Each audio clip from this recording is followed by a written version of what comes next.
परमाणु बम से क्या डरता है? एटम बम ब्लास्ट होता है, किसी को बचना असंभव है। तो जिस डायरेक्शन में जाएगा उस डायरेक्शन में वहाँ के पूरे लोगों को साफ करते हुए निकल जाएगा। परमाणु बम घातक इसलिए होता है कि उससे बहुत सारे हानिकारक चीज निकलते हैं। अब असली तबाही होगी अगले दिन। एम में सुनिए, पीएम में मरिए। जहाँ पे परमाणु बम फटा रहेगा ना, वहाँ 10 साल बाद जाके अगर गलती से वहाँ की मिट्टी उठा लिए ना, तो आप यमराज को प्रणाम करके आए। इससे सबसे बड़ा खतरा जो होता है ना, देखिए परमाणु बम जब ब्लास्ट होता है ना, तो डिपेंड करता है कितने वेट का है। कई लोग कहता है कि कितना खतरनाक होगा, डिपेंड करे कितना बड़का मारे हैं। दिवाली का पटाखा डिपेंड करता है कितना बड़ा साइज का है।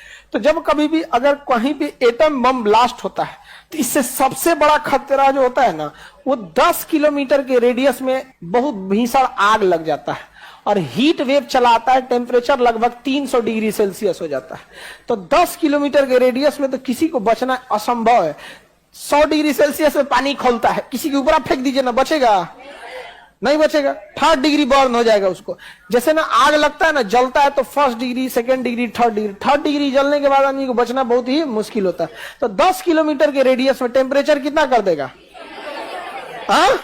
300 डिग्री सेल्सियस। इतना खतरनाक हो जाता है ये इतना इससे भीषण होता है। फिर अगला जो होता है ना, लगभग 20 किलोमीटर का एरिया। अगला 20 किलोमीटर, इसमें एक्सरे फैल जाती है। क्या फैल जाती है? एक्सरे।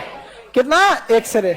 देखिए, एक्सरे का मापक होता है रोंटगन। क्या होता है? रोंटगन। क्या होता है? रोंटगन। लगभग 250 रोंटगन का एक्सरे फैल जाता है। 250 रोंटगन का एक्सरे फैल जाता है। 6 रोंटगन के एक्सरे पे डॉक्टर हम लोग का एक्सरे लेता है। 6 रोंटगन पे, 4 या 6 रोंटगन पे लेता है तो अंदर तक हड्डी देख के चलाता है कि हड्डिया पे क्या हुआ है।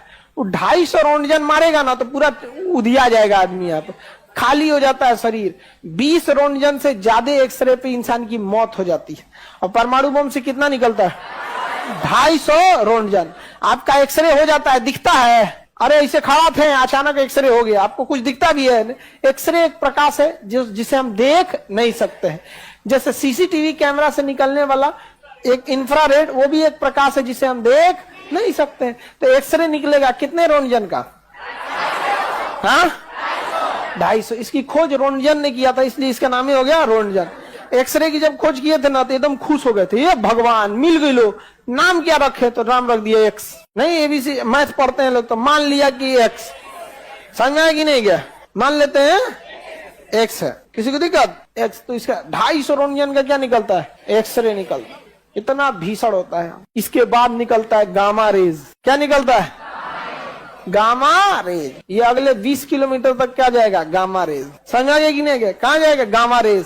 अब ये गामा रेज शरीर के सबसे गहराई तक जा सकती है। गामा रेज, गामा रेज ये भी क्या एक प्रकाश है? हमें दिख सकती है? नहीं। सबसे घातक इसमें क्या होता है? Gamma rays. सबसे घातक शरीर के सबसे गहराई तक जाता है गामा। ऐसा सोचा कि सबसे बड़ी खराबी ना क्या, हमारे शरीर में ना डीएनए है। हमारे शरीर में क्या है? डीएनए। और हर डीएनए के बाद अपना इंफॉर्मेशन है कि उसे क्या करना है। ये जाके इंफॉर्मेशन चेंज कर देता है। क्या करेगा? इंफॉर्मेशन चेंज कर देगा। तो कहीं ना कहीं की सप्लाई रुक जाएगी, दिखना बंद हो जाएगा, हार्ट धड़कना बंद हो जाएगा, किडनी काम करना छोड़ देगा। 2-4 दिन के अंदर आपको गामा रेज क्या कर देगा? मार डालेगा। सप्लाई चेंज कर देगा। जैसे इस क्लासरूम में खूब ज्यादा चूहा छोड़ दिया जाएगा, जहां तहां से वायर जाके काट देगा। समझ गया? पूरा क्लास तहस नहस हो जाएगा यहाँ पे। तो गामा रेज क्या हो जाता है? ज्यादा घातक हो जाता है। सबसे घातक क्या हो जाता है? गामा। और इसके बाद आता है फॉल आउट। नाम किया फॉल आउट। फॉल आउट जो धुआं होता है, फॉल आउट, इसे आपतन कहते हैं। आपतन। जो धुआं होगा, ब्लास्ट होगा तो जो धुआं हो, वो धुआं में बहुत ज्यादा मात्रा में क्या मिला होता है? Gamma rays. वो जिस डायरेक्शन में जाएगा उस डायरेक्शन में वहां के पूरे लोगों को साफ करते हुए निकल जाएगा। इसलिए परमाणु बम में हवाओं की दिशा बहुत मायने रखती है। समझ में आ गया कि नहीं? क्या हवाओं की दिशा बहुत मायने रखती है। अगर दिल्ली में सपोज दिल्ली के पास ब्लास्ट हुआ तो हवा उसको किस एरिया में ले गई, बहुत बड़े एरिया को तबाह कर देता है। परमाणु बम घातक इसलिए होता है कि उससे बहुत सारे हानिकारक चीज निकलते हैं। देखिए ना, एक्सरे निकल गया, गामा रेज निकल गया, टेम्परेचर बढ़ा के रख दिया। इसलिए घातक कौन होता है?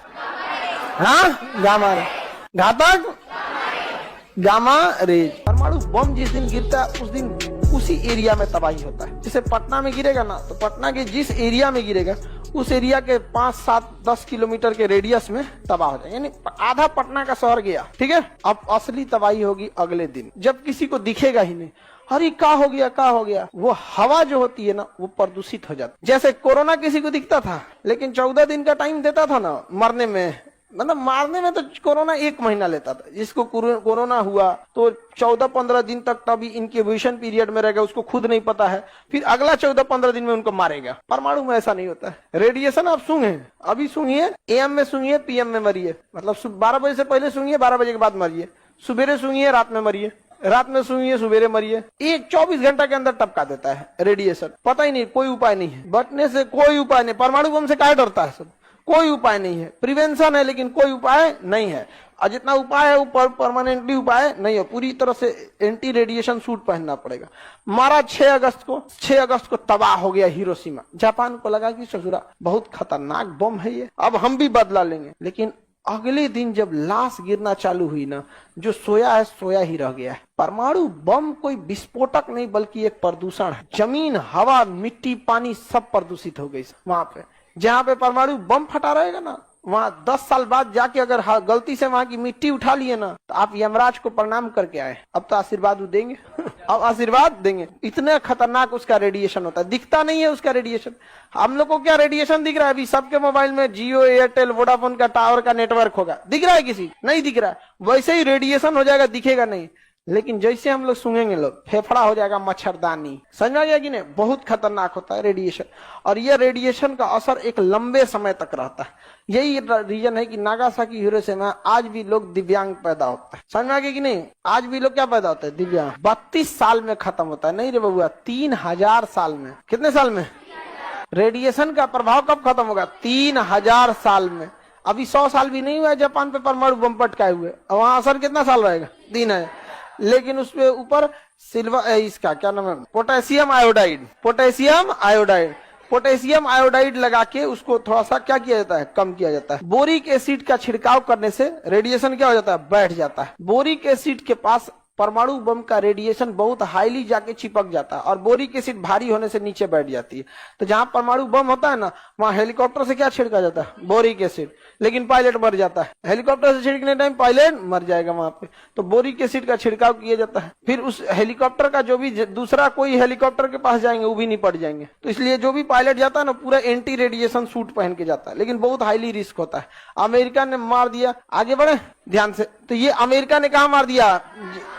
नागासाकी और हिरोशिमा। अब 15 अगस्त को फिर मारने वाला था। 15 अगस्त को क्या मारने वाला था? तीसरा मारने वाला था, क्वेटो पे। कहा कि टोक्यो पे मारेंगे या तो क्वेटो पे मारेंगे, सरेंडर कर दो। इतनी ज्यादा जान गई थी ना जापानियों की, इतनी ज्यादा, लाश बिछाने के लिए नए नए शमशान घाट बनाने पड़े थे, नया। और उसके बाद उसमें लाइन लगती थी। सुबेरे कोई अपने रिश्तेदार का लाश लेके खड़ा होता था ना, तो उसको भी रेडिएशन है, शाम को वो अपने मर जाता था। मतलब कोरोना का सेकेंड वेव आप देखे थे ना, हाँ? उस समय किसी को अपना बिजनेस, रिश्तेदार, पढ़ाई लिखाई कुछ याद आ रही थी? बहुत उठ पड़ा। सेकेंड वेव में हम अपने स्टूडेंट सबको अपने गाड़ी से भेजे थे, उनकी बॉडी, जिनको पढ़ाए थे लोग, उसमें एक घर से 2 लड़कों का रिजल्ट हुआ था। बड़ी खुश था सब, सर हम लोग का रिजल्ट हो गया। बाद में उनकी डेथ हो गई। हम अपने गाड़ी से भेजे थे। उस समय गाड़ी भी नहीं मिल रही थी यहाँ पे, और ना मिल भी रही थी तो कुछ लोग एक्सेप्ट करना, उसके रिश्तेदार सब नहीं उठा रहे थे। अजीब टाइप का हो गया था यहाँ। मतलब PPT किट दिए लोग कि जाओ भैया ले जाओ, कम से नहीं उठाया। तो आदमी जिसको पढ़ाया है उसको आदमी कैसे छोड़ दे? फिर उसको गाड़ी में भेजा, उसके घर भेजा गया, वहां उसका दाह संस्कार जो भी था वहां लोग किया। लोग बहुत उटपटांग हो गया। उस समय किसी को कुछ नहीं सूझ रहा। उससे 100 गुना खतरनाक था अमेरिका का परमाणु। पूरा शहर तबाह हो गया था, पूरा शहर।